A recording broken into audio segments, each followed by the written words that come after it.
graduated from Howard, moved to Atlanta, and guess what? I made up a resume. Wait. Hold on. You faked a resume, John?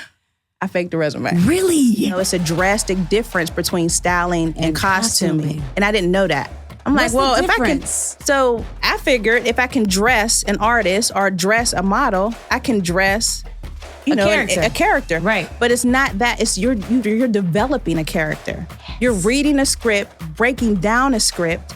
You know what I mean? I'm not just putting the latest fashion on a character. I'm creating a character by what they should look like based on what the script calls for. Right. You know, so it's totally two different worlds. I am Rashan Ali, everybody's homegirl, everybody's favorite Soror, the cool Soror, representing the ATL and the east side of Decatur. What's happening? 5, 4, 3. Okay, here we go. It's the Cool Soror Podcast, hosted by me, Rashan Ali. Let's go. Welcome to another edition of the Cool Soror Podcast. I'm your host, Rashan Ali, and if you are joining us for the first time, shame on you, shawty, because we've been doing some great work here where we interview women in Black Greek letter organizations from all across the board, all 4 of us. We also interview men, the cool bros, as well. And today, I'm really excited, because I'm such a cool soror. I have to spread the love. But it's always special when you bring your own to the show. You know what I'm saying? So today, I'm really, really excited to have Raiyonda Vereen, who is a cool soror of what sorority? Alpha, Kappa, Alpha. Yes. How you doing? I'm good. How are you? Great. I'm so very excited to have you on. So for those who don't know, I know you, Ray, you're really super humble like me. Sometimes when I'm humble. Tell everybody your title at TPS, Tyler Perry Studios.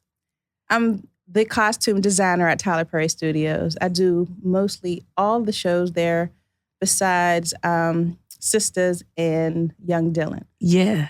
So you do all of the costume designing for these particular shows. Pretty much for all the shows that are out now. There are new shows coming, but. Right. Yeah, absolutely. So I'm just happy that when we were doing the fitting for all the Queen's Men, that just wrapped up season 3. Well.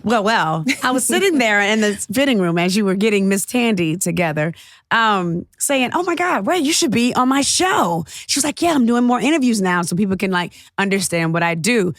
I want to go all the way back. How did you even get in? Were you always a stylish girl?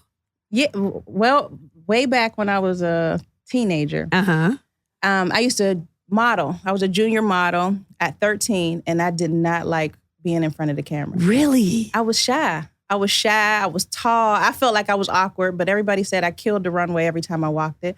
But I was more interested in what they did behind the scenes. And so when I went to before I went to Howard, I said I wanted to get into the business of doing what they do behind the scenes. I didn't know what. Right. But I wanted to be behind the scenes. And so when I went to Howard, I started to work on the fashion shows, helping dress the models behind the scenes. And I was like, oh, I want to style the models, not only dress the models. So that was the start of my interest into what I do now. Yeah. And then graduated from Howard, moved to Atlanta, and guess what? I made up a resume. Wait. Hold on. You faked a resume, John? I faked a resume. Really? But it worked out, clearly. It worked out. See, it's who you know and then what you know to get you, to keep you there. Right. What happened is... What had happened was my Soror, your friend, and Soror, Inga Willis. Come on, Inga. And 2 other guys had started a entertainment production company called Smooth Tone Entertainment. So we were doing underground shows at the Tabernacle back in the day. Right. Yes. And so it was the 4 of us, and we would book artists, and the company we would book artists through was called Strange Fruit Film. I know.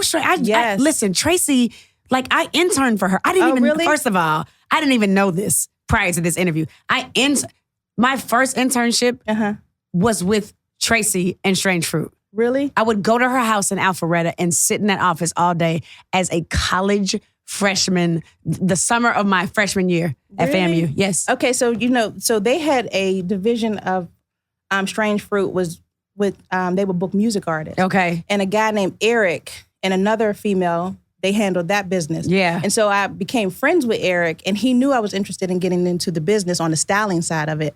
And I did all the fashion shows. So they had a music video coming. And he told me about it, and he said, I know you're doing your shows at the Tabernacle, but I know you want to style, and I'm going to just throw your name out there, and then you take it from there. So he told them that I was a dope stylist in Atlanta, right. and that they should call me and interview me for, the music video. And they did. And I lied about the whole resume. Really? And I've been in the business. I know I hate to say that, but it's the truth. It worked and I've been out. in the business ever since. Really? It was a Pastor Troy video. Come on, DSGB. Yes. I'm a Pastor Troy fan. I just went to one music fest. And let me tell you something. He killed it. Did he not? Killed it. I was like, man, what would you say? Ain't no more playing GA. I'm right in the front row. Because I'm hood. I'm cool and I'm hood. You a little bit of both. Absolutely. Hey. Yes. Balance. Come on. You got to have a balance. You got to have a balance. So you did that. And then obviously it grew from there. I don't want to fast forward the story too much because I want to get into all of, really the journey. So after you're doing these music videos with Pastor Troy and you continue to kind of grow in the career, what was the next step after that? From music videos, I started doing fashion shows here. I got contracted with Macy's. So I would do 20 shows a year with Macy's. I got contracted with America's Apparel Mart, so I would do trade fashion shows with America Apparel Mart. I would do one designer show with Saks every year. And, from there, I loved doing music videos and I loved doing fashion shows. So I was like juggling the two of them. And I loved it all. Yeah. Because when I moved to Atlanta was the place to be for the music industry. Everything was happening in Atlanta. It was. I just remember because I am from the music industry. That's where everything started for me. Mm-hmm. After being left as assistant, literally worked at LaFace Records in the music video department. Like, I got a story about that too. Do you? About Left Eye. Okay, we're gonna get to that and like literally after this. But like the music video world, you could make so much money back then in the day. Mm-hmm. Back in the day. Like I remember because I was I was responsible for paying makeup artists, stylists, like videographers. Like I would pay the choreographers. Back in the day, Jay Nice, my makeup artist right now. Back in the day, makeup artists would get $3,500 a day. Yeah, a day. Listen, they were for a music video. Yes, they were treating stylists. I wrote the checks. Listen, they were treating stylists like we were part of the artist department. Y'all got, yes. I wrote the girl who used to do, the woman, pardon me, who used to style for TLC, I forgot, a white girl, who did all their costumes. We would write her $25,000 checks off top. I would do 2 music videos a month and be done. Absolutely. The music video industry back in the day, when Hype would do a video, it would be 10% of the budget. The budget would be $1 million. Yep. So Hype would be yes, $100,000. Rashan, we need to check for Hype Williams. Make sure it's going to, I'm 22 years old, making sure Hype get his $100,000 check. While literally I'm making a smooth $25,000 a year. But look at you now. Look at me now. God is good, amen. Hey. Yes. Won't he do it? Won't he do it? Won't he do it? So tell me about this Left Eye story. So when I went to Howard, right, it was the year that Inga and them came out. Oh my goodness, the yard was crazy. Right? And I'm gonna tell you a story about me and Inga and Left Eye. Go ahead. Okay. So I was on campus. The yard was crazy. It felt like, I don't know, it felt like Spring Bling meets One Music Fest meets what's the thing in Philly, the big music conference they have in Philly outside? Yes, Made to America. Right. And Come on, Dave. Their line was coming out. And Left Eye was up in the tree. She sure was. Sitting in the tree watching, and everybody was on the yard. This and I was like, 96. Yes. Alpha chapter. Yes. And I was like, oh my goodness, I know I'm about to be Alpha chapter, because I knew I wanted to be a Soror, but when that moment happened, I was like, oh, there's no way that I'm not pledging at Howard University. Right. It was amazing. Right. And she was there. So the backstory is, Inga Willis, who is currently running for office here in Atlanta, who was going to win in her district. I love her. She is Spring 96 Alpha Chapter. We need to have, she's been on the podcast way when it was just audio, like literally when it was just an audio show. She was an artist of Left Eye. I'm telling everybody the backstory. So when I became Left Eye's assistant, she was like, and I told her, I was like, yeah, I'm in a sorority. Because, for people in that world, they don't really know about like sorority life. And I was like, yeah, I'm an AKA. She was like, oh, one of my artists is one of those things. An AKA. And now she was like, her name is Nandi, because of course that was her artist name, Nandi, Inga Nandi Willis. And I was like, oh, okay. Literally, fast forward, right? We're at Boulé in 96. I pledged in 95. We're at Boulé, and I'm like, it was just like, and she was a Neo. So she's out there. I don't know where it was randomly. It was in DC. And I was like, and they were doing this chant. Red, red ain't what I say. Red ain't what I say. Blue, blue just won't do. Right? And I was like, who is Shorty in the front? She live as hell. Because you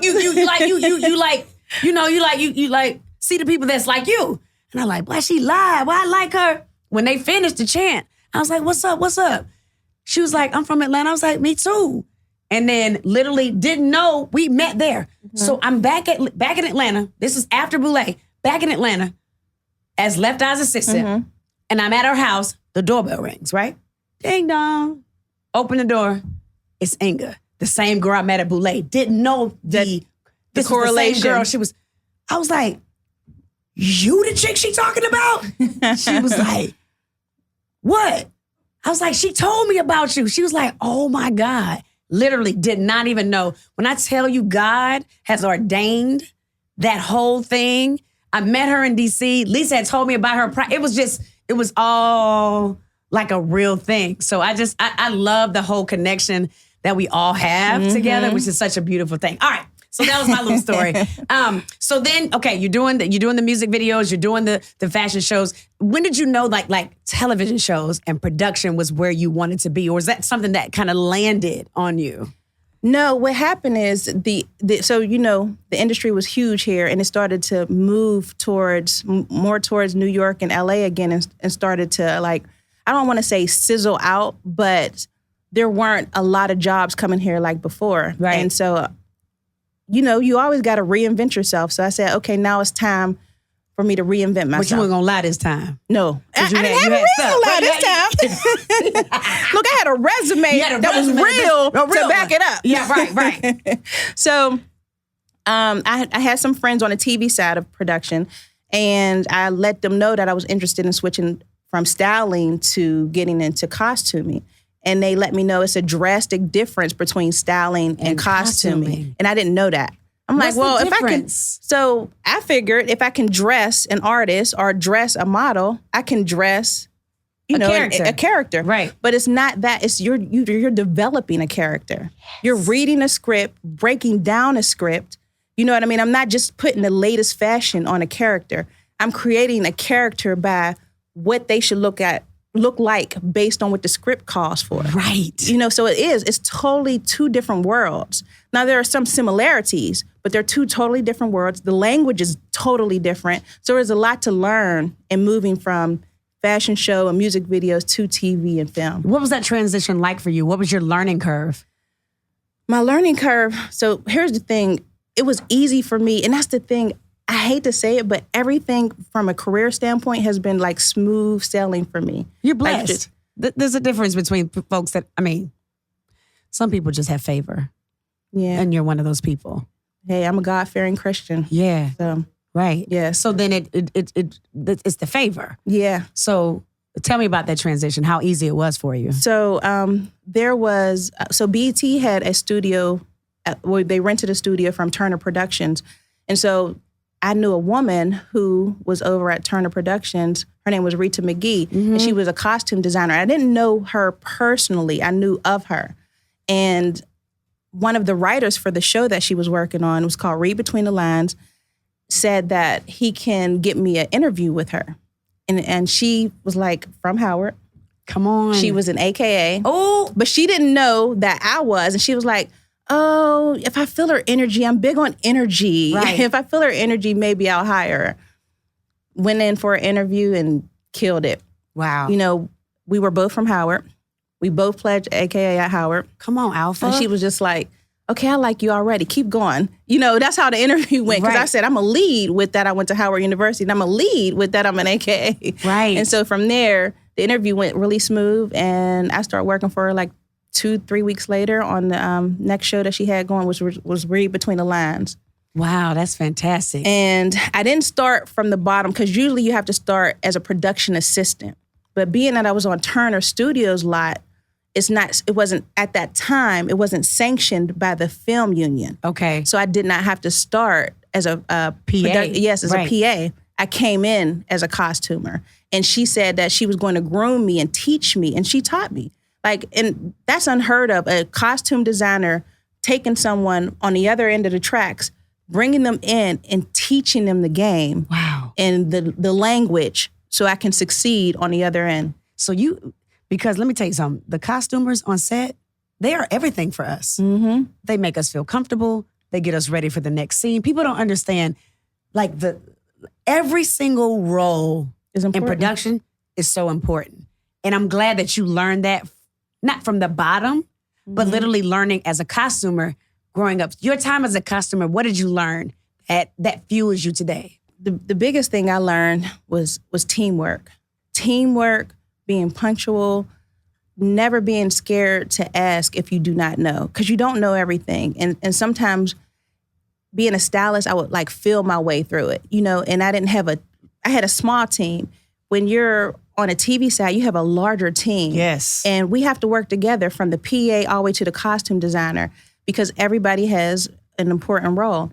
And my biggest thing is teamwork, getting comfortable with my actors, building a relationship and a rapport with the actors because you're working one-on-one. Like once the designer, you know, sets the clothes with the look that she wants, it's my job to develop a relationship with the actor because I'm on set with the actor and maintain the integrity of what the designer created for that actor. Wow. So do you work with different designers that because listen, for all the queens, man, baby, let me tell you something. You have us looking so good. Every time I come to my fitting, I was like, I know Ray gonna have me right. She gonna have me right. But you have created this look for Eva, who plays Madam on our show, that is impeccable. Thank you. Can you talk about breaking down the script? Because this was a new show, literally in 2020, when we were all in the bubble, literally living in the bubble. Yes. Which was fantastic. I'll go back to the bubble any day. No, you won't. Yes, I would. Yes, I would. As a mother and a wife, I'll go back to that bubble so somebody can feed me 3 times a day. Baby, I'll go back. Okay, just for your little break. Just for a little break. Can you talk about the process as a wardrobe stylist, costume designer, really doing this for every single character? Because you have to do that for Miss Tandy. I'm a recurring character. I'm not even a series regular. So you got to do that for every single person. Yes. What is that process like? Heavy. Yeah. That's the biggest. Because literally when I come into the fittings, you're like, this is for scene 1, episode 305, when she's at the door. I'm like, damn, I ain't even gone through that myself. Yeah. So you have to go through every single script, every single character, and visualize what they're supposed to look like in that scene. Yeah, well, so here's the thing. I create mood boards once I read the script, because I start, weeks prior to you coming to a fitting. So once I read the script, I break it down per character and how many changes each character will have. And then I go back and I create mood boards on what the script looks like and what it calls for. If it's, a ball, so I know I'm putting like gowns on a mood board for you, along with, negligee, because that's because I'm a nasty character, right? Because I got to be nasty. I say seductive. Seductive. Yeah, okay. Let's say promiscuous. Well, hoary. A little bit. Right. A lot. Right. But you keep me classy. Thank you, baby. You're welcome. Thanks. But you know what? I wanted to add an element. I'm like, when I read your character, I was like, oh, okay, how can I take this character and add this S&M look, but still make it look sexy and not slutty? And so that was the biggest thing for me, is like when I'm reading, I take a little bit of who I am as a person and what I want to see with these characters and add it to, and then a little bit of what I know my boss, Mr. Perry, wants based on what he writes as well. And I add it into, each element of what I'm creating for each look for each character. Wow. Every single scene. How long is that process? Like, because I don't, as a like the series regulars get their scripts first and then the recurring characters get their scripts after. Like, you obviously probably get it way in advance of everybody. Like, no? No, I get it when y'all get it? When the principal actors get it, yes. When the principal actors get it. Yes. So how long does it take you to break it all down? Not long. I don't have a lot of time. You know, everything's fast. Everything's fast. Everything's fast. If you can't work fast, you can't make it over there because we don't work like the real world in production. I know that. So I have to think 10 steps ahead. Like, I'm calling them. Okay, when's the first script? Send me something, and I'm already thinking. Okay, even though I can't read his mind, I have an idea in my mind of where like things can go. And so I'm already creating looks in my head. I'm already creating like ideas in my head before I even read the script because I know I don't have that much time. And then I go in and read and break down over, I say, a week period. That's all I have. What? Yes, that's all I have. Maybe on some shows 2 weeks. You know what? I'm talking to you like I don't know. Yeah. Like, I mean, as an actor over there, and I will tell anybody this. And this is 20, we can have 20 episodes. This isn't like... We literally had 16 just this past 3 weeks. Yeah. As an actor, I feel like I can do anything, having been under that Tyler Perry regime, because he told us in the pandemic, we had a chance to sit down with him, because in the pandemic, in the bubble, we were able to like live on set, obviously, and he would come out at night and hang out with us. Yes, he would. And literally have church with us. And I'll never forget this. He was like, all I expect for people is to do their part. The grip people are going to do their part. Wardrobe, y'all going to do your part. You know, the directors, the DP, everybody's going to do their part. We just got to come in and nail the lines. That's it. When I tell you I go to any other production and people don't know their lines, I'll be like, what wrong with y'all? Right, because you got 5 pages at another production, but you got 60, 90 pages there. And you get one shot with TP. One shot. You might get 2. On a good day, if he just want to change your angle, you'll get 3. But you have to, and he lets you decide what you want to do in the scene.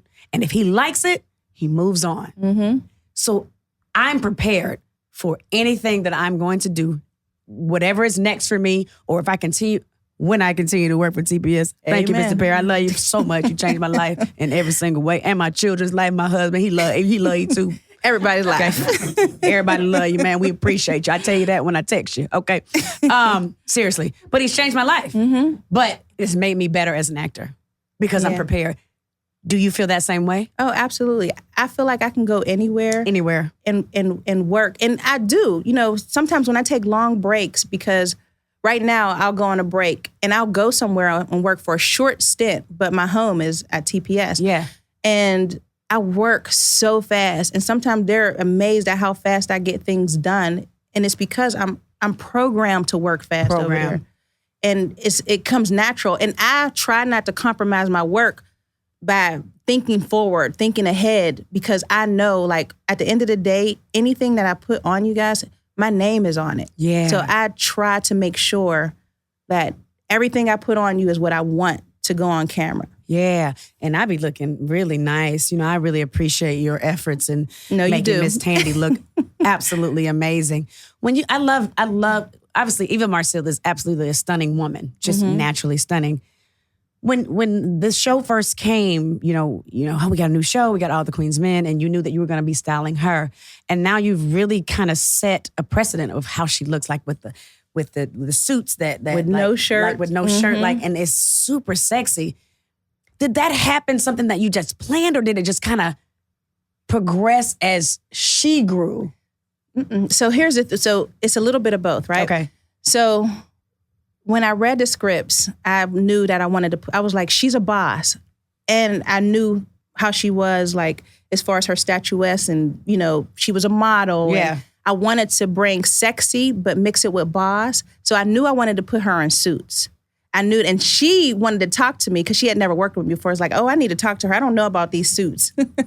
And I would not talk to her on the phone. Really? Yeah. No, I said, I'll see her in the fitting. And so when she came to the fitting and she seen like all, like, you know, because I over prepare and I have to because we shoot so fast. And so she seen all the suits and I walked her through what my thought process was and my, you know, my vision for each particular scene for her for that first season. And she was like, okay, let's get started.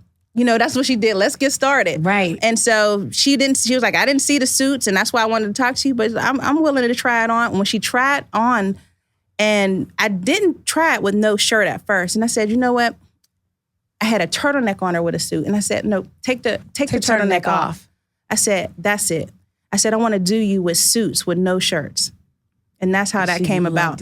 And the other thing was key for her. I wanted to do something that everybody would like remember about her. And they remember the suits with no shirts and the ear cuffs. Yeah. So the ear cuffs was a thing as well. Yeah. And then now, like, I think I've heard you say that you've seen a lot of people kind of copying the trend. Yeah, and I'm not a household name. So, you know, I would never get that type of credit.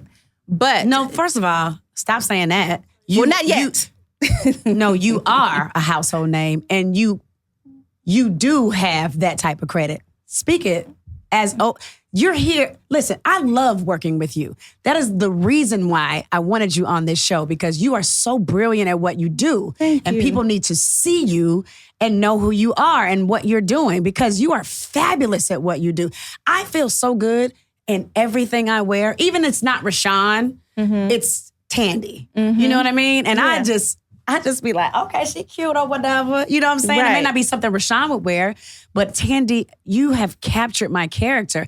And I want to talk about like when characters grow, because my character has grown this season. So I'm growing from this S&M sexual woman. Now I can't tell everybody what's happening in season 3, but now I'm growing as a character. How do you transition a character and still keep the integrity? So my whole thing is like, so Tandy has an image now, right? And I can't talk too much about what's going on with her, right? But each season, I always try to elevate a character if it calls for it. You have elevated me, honey. Yes. Love it. And so I had to take you from being in that S&M and that, you know, sexual, sensual type of look that I gave you to this elevated, classy and but sexy still look. Sexy. Yeah. Yeah. That's a beautiful thing. I appreciate it. And then you have to deal with the dancers, and you have to costume the dancers. And like, that's a whole thing too. Did you have to research like the male exotic world? I knew nothing about it. Absolutely, 100% research it. I had to go to shows, research it, talk to people who are in the industry, talk to designers who design costumes for male exotic dancers, because I knew nothing about that world. So if you would have just got me to do a show like that and I didn't do the proper research, I would have put them in stuff like, you know, costume from Costumes, etc., or, you know, Party City, because I didn't know. Right. But of course, I'm a seasoned designer and I did the research and contacted the right people, and I made their costumes, did sketches, and everything that they wear on stage, I would say 80% of their costumes are made from scratch. And they are authentic to that world. To that world. Yes. Yeah, that's a beautiful thing. We love you. And I think that I hope y'all. That you, we talk about you online and on Instagram and all of these things. And I really hope you feel like how much we appreciate what you do for us. From your whole team is fantastic. Listen, I do. Okay. I do feel the love. I mean, it's like a family there, period. Listen, our cast is... Oh, no, I love that show. I know you do. I know. I so lit. It is. Turned all the way up. Listen, I love I feel like I have a bond with the cast. Yes. You know, and it's so weird because sometimes I feel like I'm a part of the cast. Like we'll be on the red carpet and I'll get in. I'm like, wait a minute, I'm not the actor, but I'm getting in this picture. Right. But you're part of everything that we do. And that's why we show so much love to you. Like on set and when we're in pictures, like it's like we adore you because there's no All the Queen's Men without you. There's literally no show without you. You make us look like we do, and we're so grateful for it. Oh, thank you. You're welcome. Thank Absolutely. You. Mr. Perry and Eva gave me a name. I don't know if I can curse on here. You can curse. Go ahead. What they say? So when they see costumes that they like, they be like, that Ray motherfucking Yonda. Yes! I love it. Because you give us, listen, when Mr. P sees me in that pink suit, when I'm doing what I do on stage, when I announce what I announce, baby, he gonna love that. Hey. He gonna love that. That pink suit was everything with the little black, ooh. I mean, listen, she turns me into another person. These clothes and this, and then Chanel with the hair. Honey. Okay, I'm sorry. All right. So as we close out, in spring 1998, you became a member via the Alpha chapter. Hey. Of Alpha Sorority Incorporated. Did Alpha Kappa Alpha choose you, or did you choose Alpha Kappa Alpha? I chose them and then they chose me. How about that? Yes. Beautiful. Thank you, Ray. Thank you. I appreciate you. Raiyonda Vereen. Does Vereen, are you like part of the... Are you? Mm-hmm. You're My like cousin. Really? Uh-huh. You're from I heard you casually say that in the fitting room one day. Mm-hmm. Like you from Stardom. Just say it. It's fine. You can say it. You can admit it. It's fine. Well, what's funny is my mom she's a singer she was a singer and a dancer, and she was slated to go to Broadway before she had me. And so her parents did not want her to have me. They were like, no, you can't have kids. And she didn't believe in. So she was like, oh no, I'm having her. And so she thought that I would be able to sing and dance, and I didn't get any of that. But you got that styling. This, right. Listen, that baby come through every day. Look, when you're on set styling us, we're looking at you and what you're wearing. I was like, oh, you gonna have the Dolce & Gabbana shoes on today? You just gonna casually do that? Well, I gotta keep